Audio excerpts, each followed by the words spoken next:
Bienvenidos y bienvenidas a un nuevo episodio de Nos van a oír. Hoy, 8 de marzo, Día Internacional de la Mujer Trabajadora, nos meteremos de lleno en las conversaciones que están marcando la agenda feminista, en las redes sociales, en el mundo laboral y en el debate público. Las redes sociales han abierto nuevas formas de contar y denunciar las realidades que antes quedaban en silencio. Y al mismo tiempo seguimos enfrentándonos a desigualdades estructurales en el trabajo, en la economía, en la sociedad y en los cuidados. Mientras el feminismo avanza, también surgen esas resistencias que buscan frenarlo. Hoy hablamos de cómo se articulan estos discursos, de las barreras que persisten y de los caminos para construir una sociedad más justa.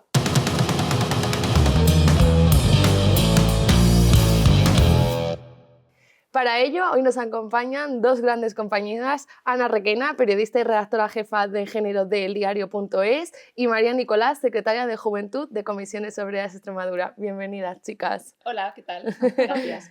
Bueno, este 8M no viene a contarnos nada nuevo, pero sí que al final viene a decirnos que el panorama sigue un poco igual. Entonces, para dar un repaso sobre lo que está pasando en las redes sociales, sí que me gustaría preguntaros qué pensáis del último tren de TikTok que salió de "y aún así me quedé", porque ha habido mucha polémica con él y no sé si consideráis que ha servido para generar una buena narrativa o no en las redes sociales. ¿Quieres empezar, Ana?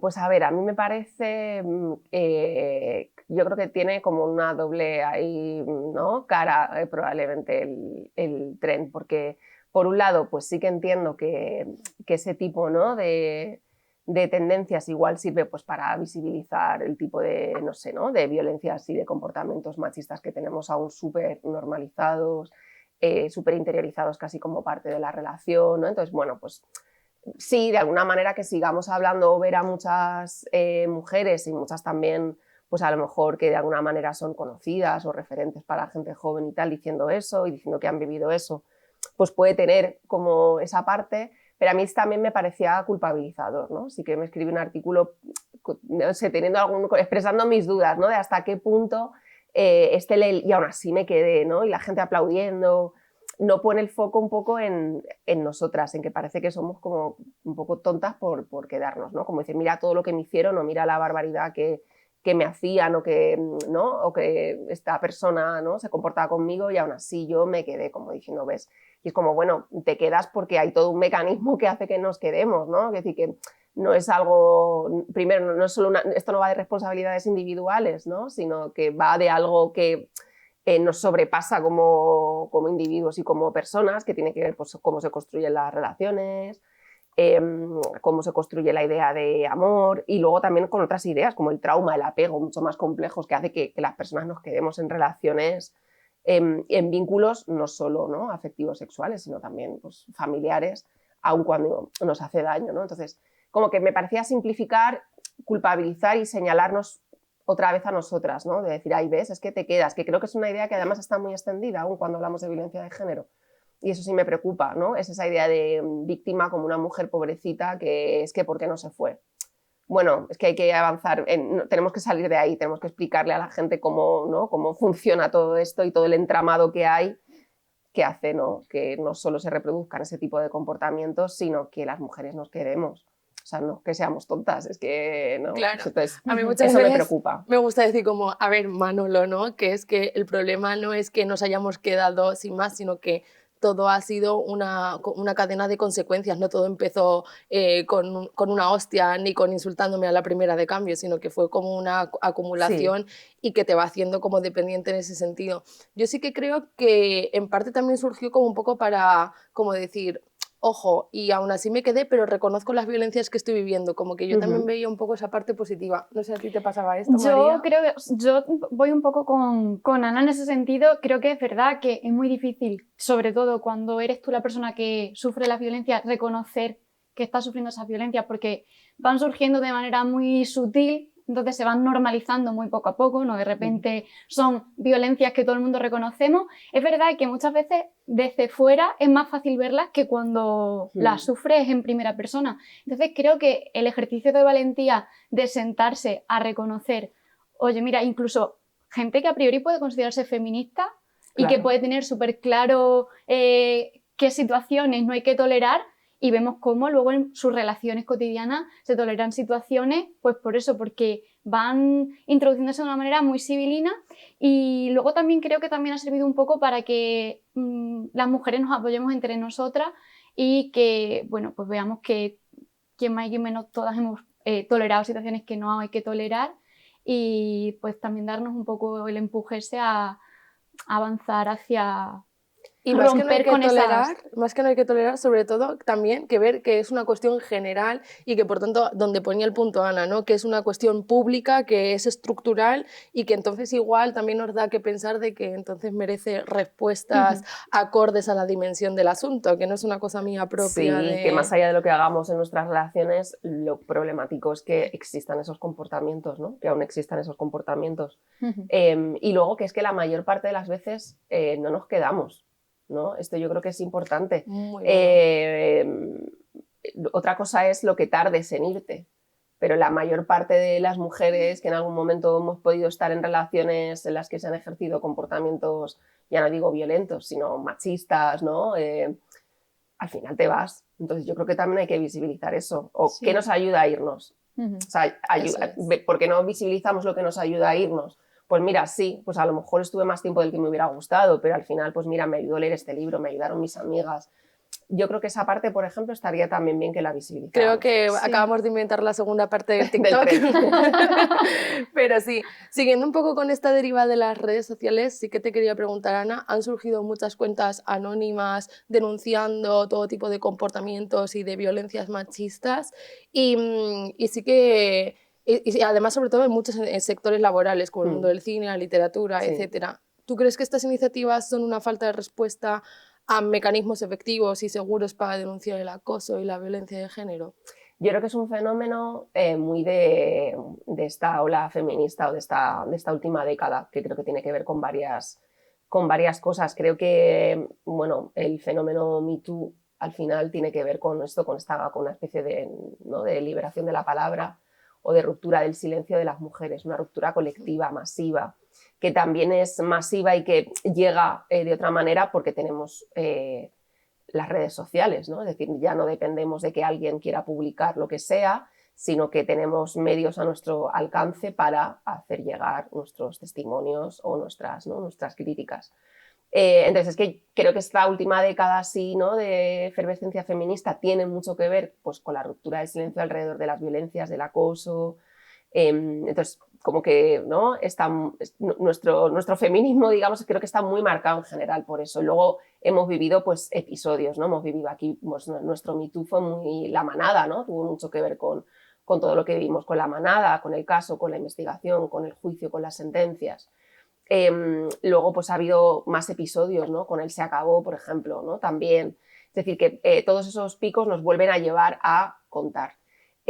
Claro, pues en Micromachismos el blog lo lanzamos en 2014, hace 11 años, y justo ¿cuál era el objetivo? Publicar testimonios de mujeres hablando del machismo cotidiano que sufrían y al final la mayoría de las historias que recibíamos eran de acoso o de violencia sexual. Lo que nos indicaba un poco es que no había hasta entonces como un canal, como creo que sí que lo hay ahora, para hablar públicamente de todas esas historias. Y yo creo que es justo en ese momento cuando empieza a haber más canales, blogs, hashtags, cuentas. A mí me parece que es interesante claro, que las mujeres puedan hablar y contar sus relatos en primera persona, en perfiles de donde sea, de Instagram, en blogs. Yo creo que eso es súper poderoso. Creo que hace que ya no puedan decir que no lo contamos y que no nos escuchan y que es algo individual y que solo te ha pasado a ti y que hace que te sientas mucho menos sola. Creo también que claro que sí, que por una parte también es respuesta a no encontrar dónde llevar eso que te pasa, cómo hacemos. Yo creo que sí que hay una frustración y una desprotección, ¿no? De decir, ¿a quién le cuento esto? Siento que nadie me va a hacer caso o a lo mejor lo quiero contar. La gente también tiene que diferenciar, a lo mejor lo quiero contar, pero no es algo que me parezca denunciable, o a lo mejor lo quiero contar, pero no me apetece ir a la policía, no me siento capaz de sostener ese proceso. O a lo mejor no me fío o no confío en lo institucional para canalizar esa denuncia. Creo, yo sí que lo digo mucho en los últimos meses, que creo que sí que tenemos que diferenciar para qué sirve, digamos, o qué podemos esperar de cada canal, ¿no? Digamos. O sea, a mí me parece que, por supuesto, un perfil de Instagram o un blog puede servir para canalizar quejas, ¿no? y situaciones y experiencias. Sí pienso que señalar, por ejemplo, con nombre y apellidos es algo que, pues, por ejemplo, en el periodismo hacemos cuando tenemos detrás una investigación periodística que permita bueno, sostener eso y contrastar eso, ¿no? Porque, bueno, señalar con nombres y apellidos es obviamente unir a una persona hechos graves, y si alguien a lo mejor quiere que eso tenga consecuencias, que me parece estupendo, ¿no? Porque esto de que no todas las consecuencias tienen que ser penales. Puede haber una consecuencia social, puede haber rechazo social, por ejemplo, puede tener consecuencias laborales, para que están los protocolos de acoso en el trabajo, ¿no? Pero sí pienso que tengo miedo de que se genere la sensación de que por publicar cosas en redes eso vaya a generar consecuencias para los agresores. Y eso no es así muchas veces. ¿Por qué? Porque los agresores, aunque sean agresores, te pueden decir, bueno, pero esto nadie lo ha demostrado, y te denuncian a ti. Muchas mujeres acaban denunciadas, por ejemplo, por haber publicado en redes algo. Entonces yo os digo, sepamos para qué sirve o para qué podemos utilizar, ¿no? cada espacio. Canal. A lo mejor para liberarte y repararte y compartir con otras, hay canales. Si a lo mejor lo que queremos es consecuencias, ¿no? concretas sobre una persona, igual tenemos que entender que eso sí que requiere de otros procesos y ver cómo podemos hacer para mejorar esos procesos, ya sean institucionales, policiales, judiciales, y luego pues que la gente sepa que, y esto es importante, que las periodistas no podemos publicar en base a no ya rumores, sino en base a 2 testimonios, por ejemplo, si no hacemos otro tipo de comprobaciones. Eso es importante. Se pueden hacer, pero a veces conseguimos atar las historias y otras no, porque es difícil también. Totalmente. Y bueno, y yo creo que también hay una parte como de ventaja de las redes, por ejemplo, que también se abra una investigación en la Complutense o no, también ha dependido de que esto se haga público en las redes sociales. Y creo que también hay un poco, es como, bueno, evidentemente no va a tener todas las consecuencias, igual tiene consecuencias sociales, pero también tiene consecuencias sociales que tú me violentes a mí de esa forma. Y a veces siempre pienso que nunca nos posicionamos en que la víctima puede ejercer cierta parte como de violencia, porque es lo que has recibido, y también es un poco, yo creo que de acto de justicia que esta persona pueda dar algún tipo de respuesta, más allá de que luego pueda activar o no diferentes mecanismos, que claro, esto es como, ves y denuncia, pues a ver, además de que no es tan fácil, igual a lo mejor no es punible jurídicamente, pero sí que lo es, digamos, cuestionable socialmente, moralmente, entonces... Bueno, pues también uno tiene que aceptar, yo creo que un poco las consecuencias de las cosas que ha hecho. Sí, bueno, ahí da para mucho, pero, por ejemplo, que la Complutense abra una investigación oficial, sí depende de que una mujer se anime a poner una queja. Y Eso es. la gente se pone en el lugar de lo que, por ejemplo, puede ser para una alumna denunciar a un profesor o alguien de una institución académica de la que depende a lo mejor su nota, su futuro académico. Y el cuestionamiento a que te Claro, que sometes. entiendes que probablemente tenga apoyos, que tú eres una alumna, ¿no? O sea, hay que entender la dificultad que hay detrás de los procesos, y que la impunidad que hay, que sabemos que hay en todos los espacios, claro, hace que las mujeres se inhiban también de decir, ay, sí, voy a poner una queja. Pues, te da miedo, claro que te da miedo. Totalmente, pues sobre todo por la reacción que se puede despertar. Vamos a cambiar un poco como a la parte más laboral, porque bueno, ahí también sentimos la discriminación y la opresión las mujeres, y lanzando unos datos tenemos 2 que quiero decir: el 75% de la población asalariada a jornada parcial son mujeres, y 1 de cada 4 mujeres gana igual o menos que el SMI en términos de salario anual. Entonces, María, mi pregunta va para ti: ¿a qué se debe esto y qué supone realmente para nuestras vidas? Bueno, las causas en muchas ocasiones comienzan incluso antes de la propia relación laboral, tiene mucho que ver también con la educación y luego con la propia valoración que tradicionalmente han tenido los puestos ocupados por mujeres, que siempre se han valorado mucho menos que los que ocupaban hombres. Esto además supone el origen de la brecha salarial y tiene consecuencias también luego pues hasta en las propias pensiones, que por eso las mujeres cobramos pensiones más bajas. Otra cosa que me gusta destacar también es que, aparte de que el 75% que decías de las mujeres están a jornada parcial, ¿cuántas o sea, están en esa situación sin desearla? Porque tienen que asumir otros roles, otras jornadas laborales que no están remuneradas y que si no las hacen ellas, pues ¿quién las hace, no? Entonces, esto también supone que ese riesgo de pobreza que tenemos las mujeres a cobrar menos, en primer lugar, porque nuestros puestos están perdón, peores valorados, y en segundo lugar, porque si trabajamos una jornada parcial, evidentemente cobraremos la mitad del salario que esté estipulado, el riesgo de pobreza también te hace menos independiente, y muchas veces también esto también se relaciona con lo que hablábamos antes de tener que aguantar determinadas situaciones de violencia por el hecho de que no tienes esa autonomía 100% que nos han querido también vender con la incorporación de la mujer al mundo laboral, ¿no? Que éramos supermujeres porque teníamos esa independencia, es cierto que nos la ha dado, pero no la tenemos al 100%, porque no somos 100% libres para decidir si podemos estar todo el día trabajando, si tenemos responsabilidades familiares.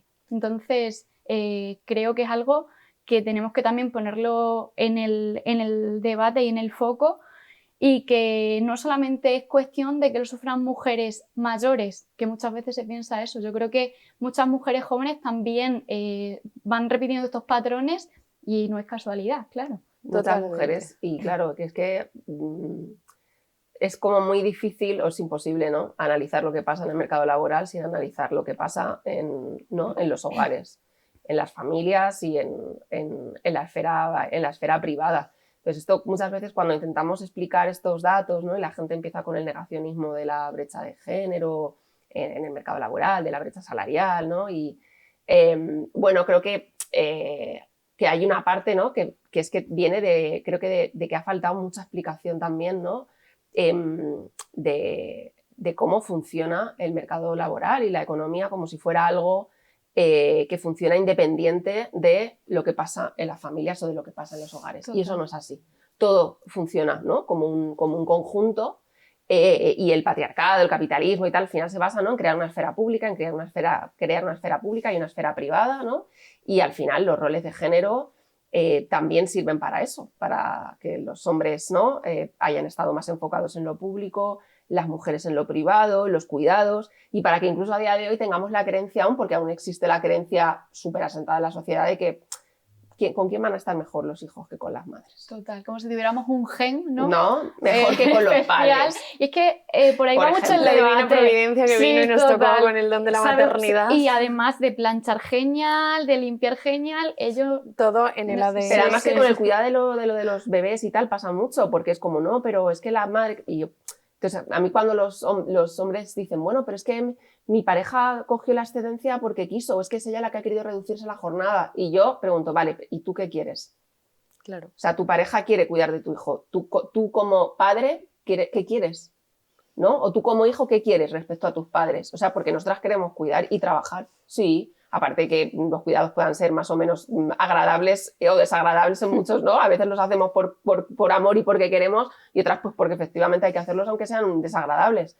Yo digo, ¿vosotros qué queréis? ¿No? Yo creo que también hay que preguntarse eso, porque no es que ella ha querido, ¿y tú no quieres tú trabajar y también cuidar a tu hijo? ¿No quieres tú estar presente? ¿No crees que tú también puedes cuidar de tus padres? Sí. No sé.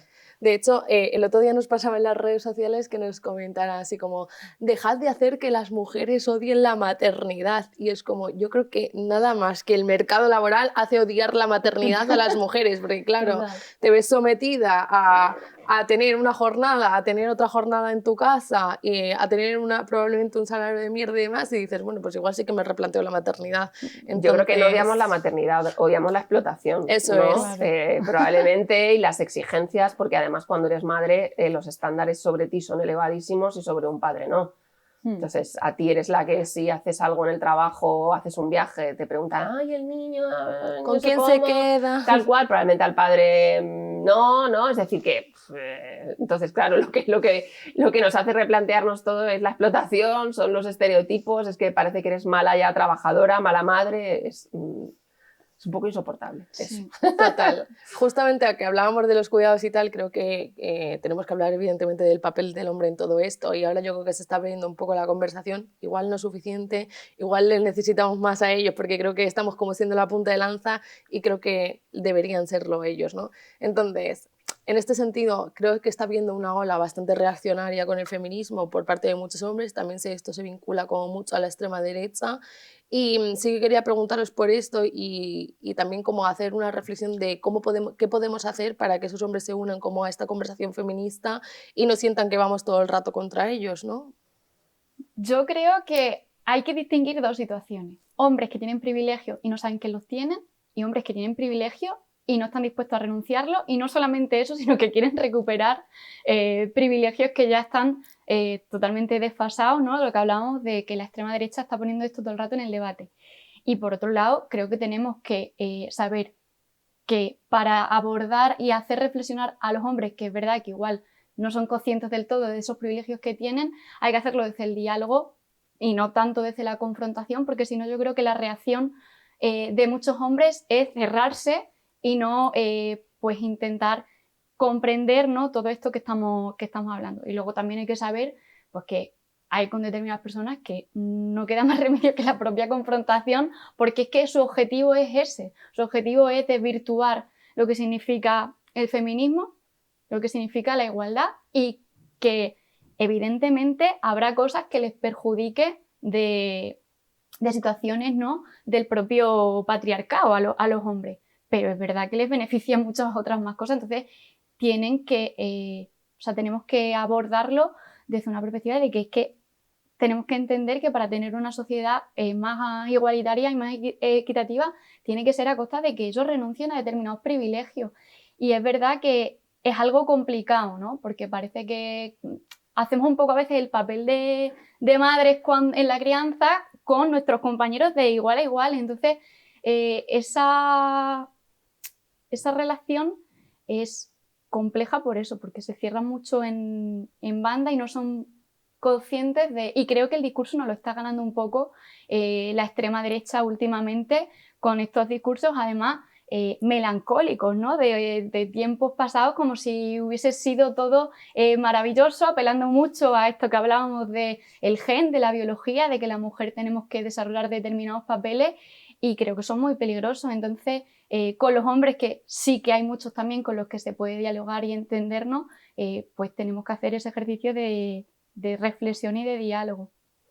Sí, a ver, yo pienso que aparte de esta reacción, que obviamente ahora pues nos preocupa mucho porque estamos viendo, ¿no?, las consecuencias políticas en todos los sentidos, pero bueno, yo creo que también yo también pienso que un poco estos años de feminismo también han creado otro tipo de conciencia en muchos hombres. Creo que sí que muchos hombres también pues igual se han planteado cosas que no se habían planteado hasta ese momento, o han sido capaces de, no sé, de entrar en conversaciones o, no sé, o en reflexiones que igual no se habían hecho, por visibilizar también esa parte, que yo creo que también ha sucedido. Lo que pasa es que es verdad que ahora ha quedado o nos queda muy corta para la dimensión de la reacción.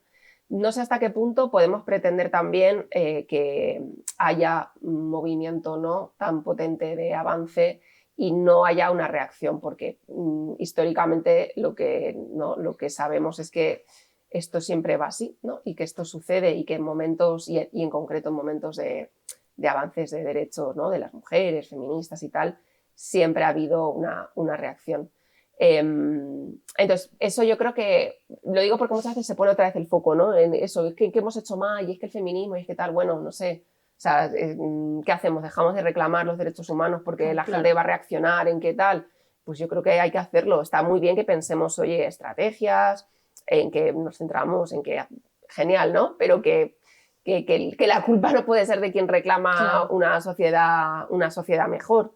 Creo que sí que, claro, pues la extrema derecha está sabiendo capitalizar el malestar y el desconcierto, especialmente de muchos hombres. Y ahí sí pienso pues, que tenemos que darle una vuelta a algunas cosas. Por ejemplo, es lo que dice Michael Kimmel, ¿no?, que escribió la de Hombres Cabreados, que habla un poco, ¿no?, de esta ola reaccionaria, sobre todo de hombres blancos en Estados Unidos. El malestar de los hombres existe. O sea, yo creo que no debemos negar que existen malestares. Creo que tendremos que analizarlos y darles una respuesta un poco desde nuestros puntos de vista.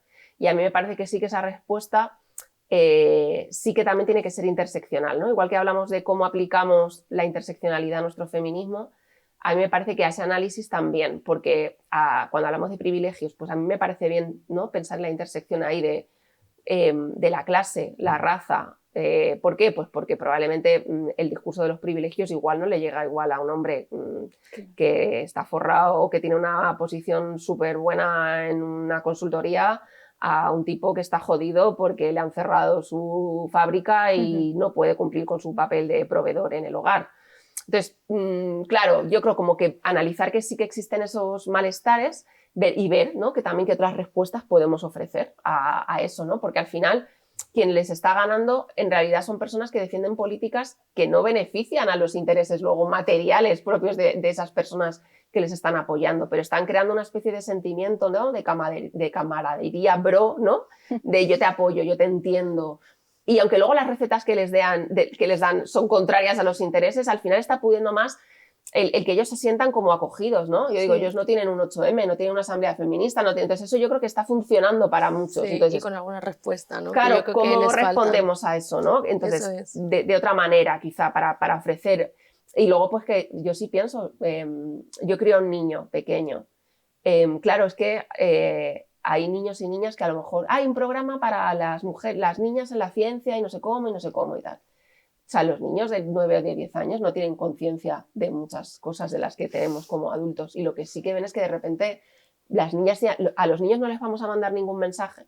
¿Por qué nos empeñamos en que las niñas sean científicas y a lo mejor a los niños, no sé, no les ofrecemos algo para que sepan que cuidar está guay, que pueden ser enfermeros, maestros, profesores, auxiliares de no sé cómo? O sea, creo que hay que dar una respuesta de género, que eso no quiere decir solo actuar sobre las mujeres, sino actuar también sobre la socialización de los niños y de los hombres. Totalmente. Y además me gustaba mucho lo que hablabas como un poco de que a veces es un conflicto más que de clase que de género, ¿no? Se mezcla. Que yo muchas veces lo digo, porque muchas de las frustraciones yo creo que de los tíos tiene que ver con que la sociedad y la democracia en general no está sabiendo cumplir las satisfacciones de esta gente, y la respuesta que tienes que son sus compañeros de al lado las que van avanzando y les van dejando atrás a ellos. Y la realidad es como te estás volviendo a pelear por las mismas migas de pan en vez de ir a por el pan entero, ¿no? Entonces, es una mezcla. Claro, Yo creo que está súper relacionado aquí la clase, el género, el tal. Entonces, creo que la respuesta está bien que la pensemos también en esos términos. Y hablando así como un poco de extrema derecha y de la ideología de género, de todo esto que hablan, de las denuncias falsas, sí que me gustaría, ¿cómo sientes tú que está operando un poco estrategia? Porque yo creo que al final están sembrando como y tal, y no sabemos un poco cómo combatirla. Entonces, ¿cuál crees que es un poco la dirección que tenemos que tomar? Bueno, es que, a ver, el concepto de ideología de género, que ahora, ¿no?, se está convirtiendo un poco en el wokismo, que es como, ¿no?, en Estados Unidos ya es muy lo woke, aquí es como menos, pero también está empezando ya a llegar, ¿no? Y yo creo que es lo que vamos a tener en los próximos años.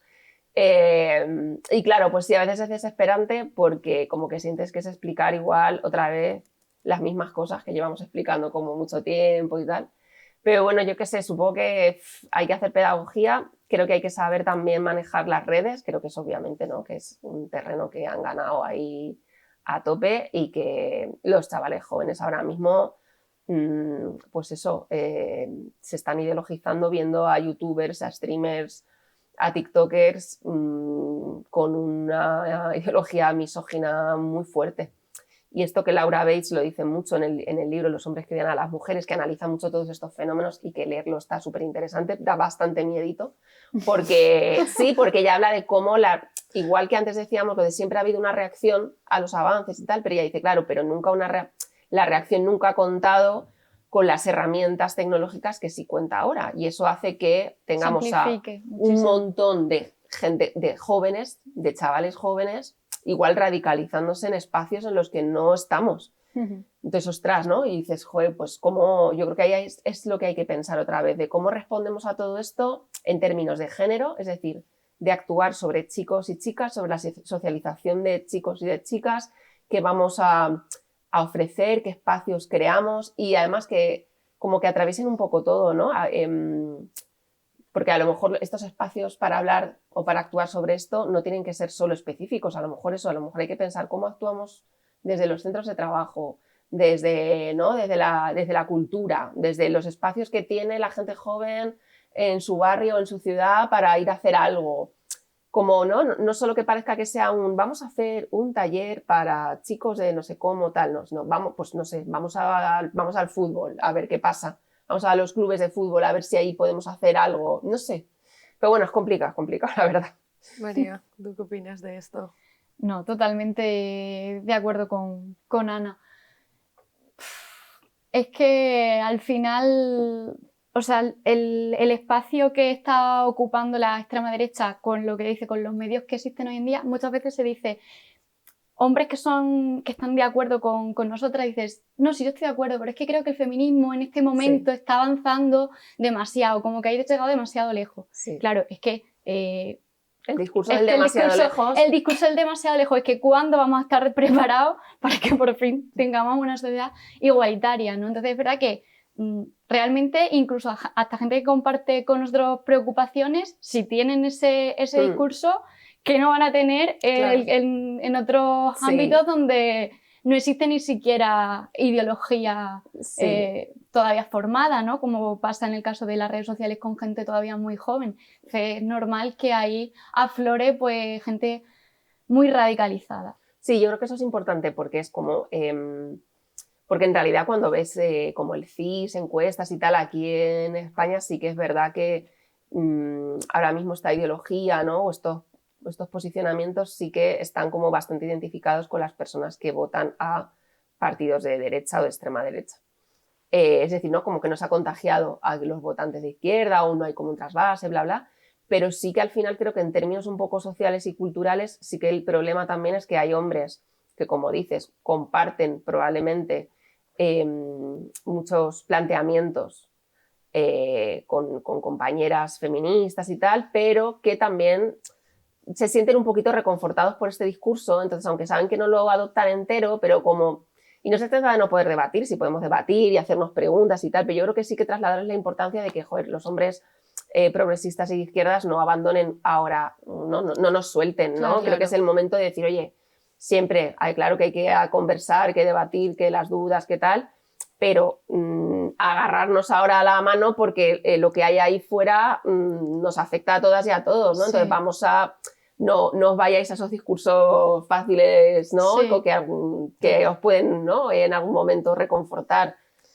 Y que es que al final, o sea, muchos son miedos y hombres se emocionan, gestionar el miedo, a veces también es un poco complicado. Yo de verdad que a veces digo, joder, en verdad como que empatizo con ellos y tenemos que ver también un poco ahí cómo hacemos ese arrastre y cómo les contamos ciertas cosas, porque es lo que decía, al final malestares están viviendo, reconocer, tienen que ser reconocidos, pero bueno, tenemos que ver un poco hacia dónde vamos con todos estos discursos también, que al final son bulos, mentiras y que están alimentando al final un caldo de cultivo hacia la extrema derecha que tampoco al final no les va a dar soluciones.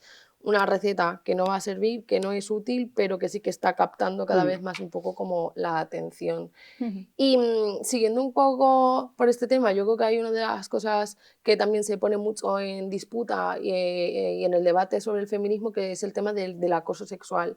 Y aquí sí que me gustaría aterrizar a los centros de trabajo, ¿no? Porque además seguro que María conoces un montón de ejemplos, pero bueno, por dar un dato, 3 de cada 10 trabajadoras ha sufrido acoso sexual en algún momento de su vida, que esto ahora mismo en España supondría 4,5 millones de personas, que parece que es muy poco, ¿no?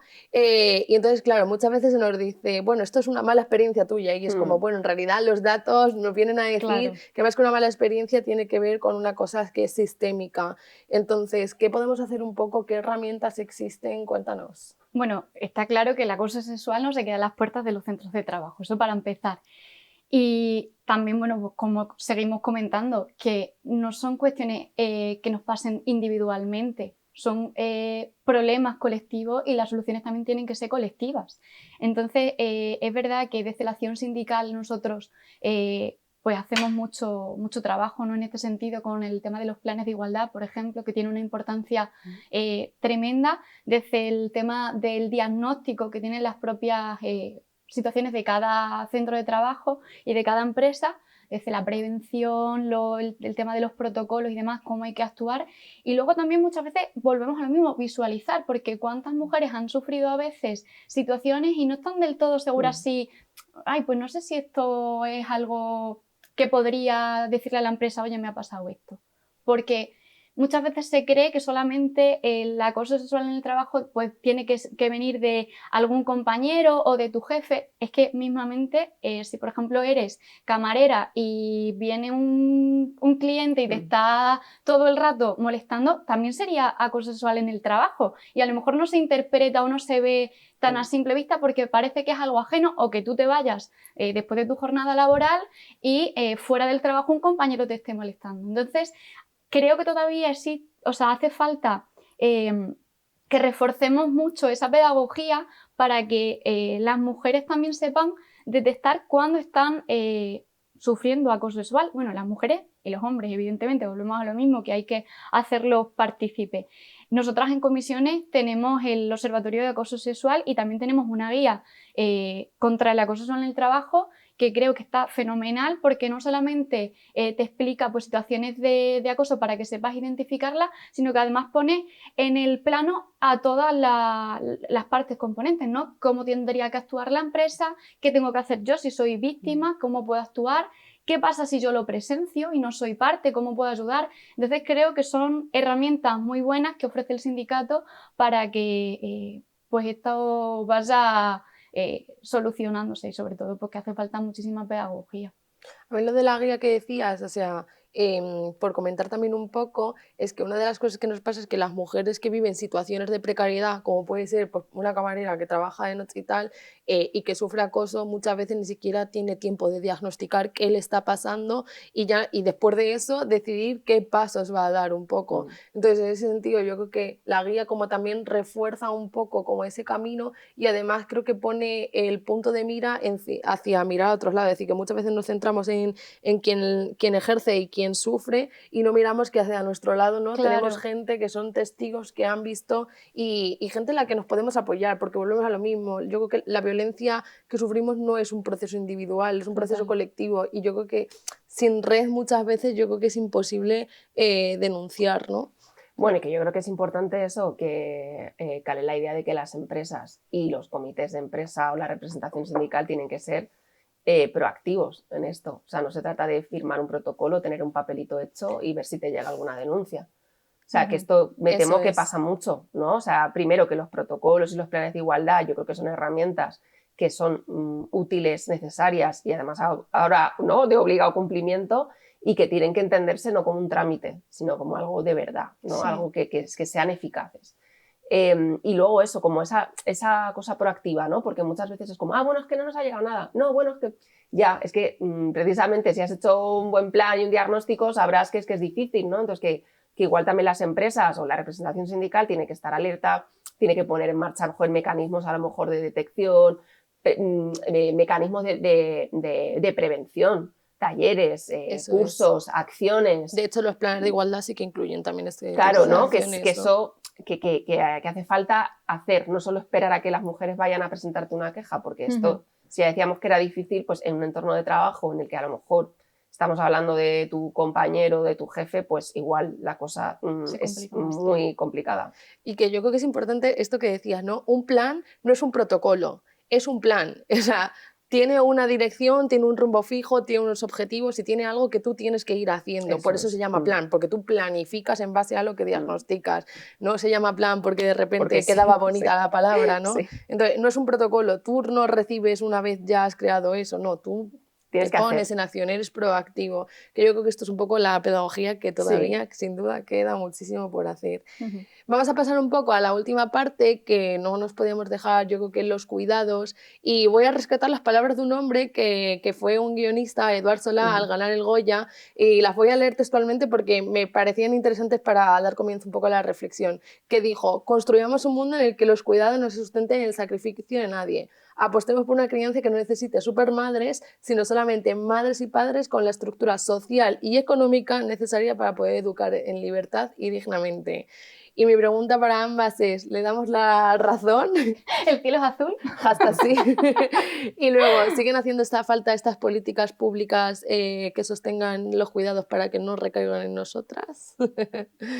Pues por supuesto, o sea, ¿cómo no vamos a estar de acuerdo? Y además no solo con el tema de la crianza, no es que lo hablábamos antes, es que la propia economía se basa en este sistema de cuidado que si las mujeres un día decidiéramos parar y nos pusiéramos todas las mujeres en huelga en esta jornada que no es remunerada, es que no habría ni el bar de la esquina, ni la industria, ni nada. Entonces, claro, incluso la propia narrativa de que las mujeres antes cuando estaban en casa eran mantenidas, es que tampoco se sostiene, porque claro, tú podías irte a trabajar tranquilamente precisamente porque había una mujer haciendo los cuidados en casa, si no, no podrías estar tantas horas en la fábrica, en el bar donde te tocara trabajar. Entonces, creo que es importantísimo que estos problemas se aborden desde políticas públicas, porque volvemos...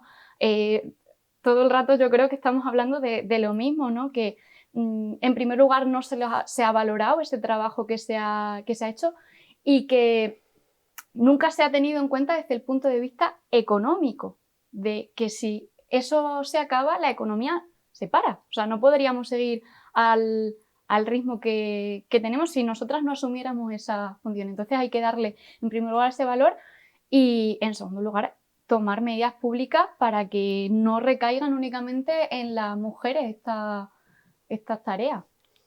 A ver, le damos la razón, también decimos que esto que dice lo han dicho muchas mujeres y lo siguen diciendo y trabajan muchas mujeres en economía feminista, en los sindicatos, en empleadas del hogar, que dicen lo mismo, que me parece súper bien, y me parece genial que lo haya dicho y que además lo diga un tío y en un espacio así. Estupendo, pero bueno, que no está descubriendo la pólvora, sino haciéndose eco de algo que muchas mujeres desde la teoría y la práctica llevan mucho diciendo, ¿no? Y intentando que, en fin, que se haga.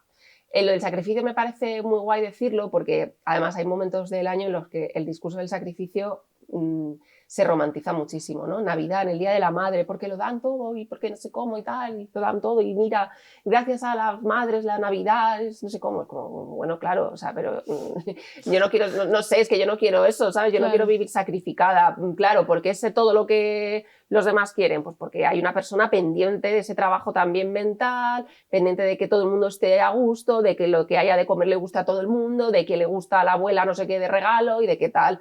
O sea, entonces, un poco menos romantizar eso y ser conscientes de que eso también es una tarea, ¿no? De la que te encargas y que lleva su tiempo y su energía. Y luego, claro, es que hace falta, claro, seguimos necesitando un montón de políticas públicas alrededor de los cuidados. Lo que hay es absolutamente insuficiente. Es absurdo, ¿no? Que todo el esfuerzo, por ejemplo, nos hemos centrado mucho en los permisos por nacimiento, en la equiparación, en la ampliación y no dudo de que hay que seguir trabajando ahí.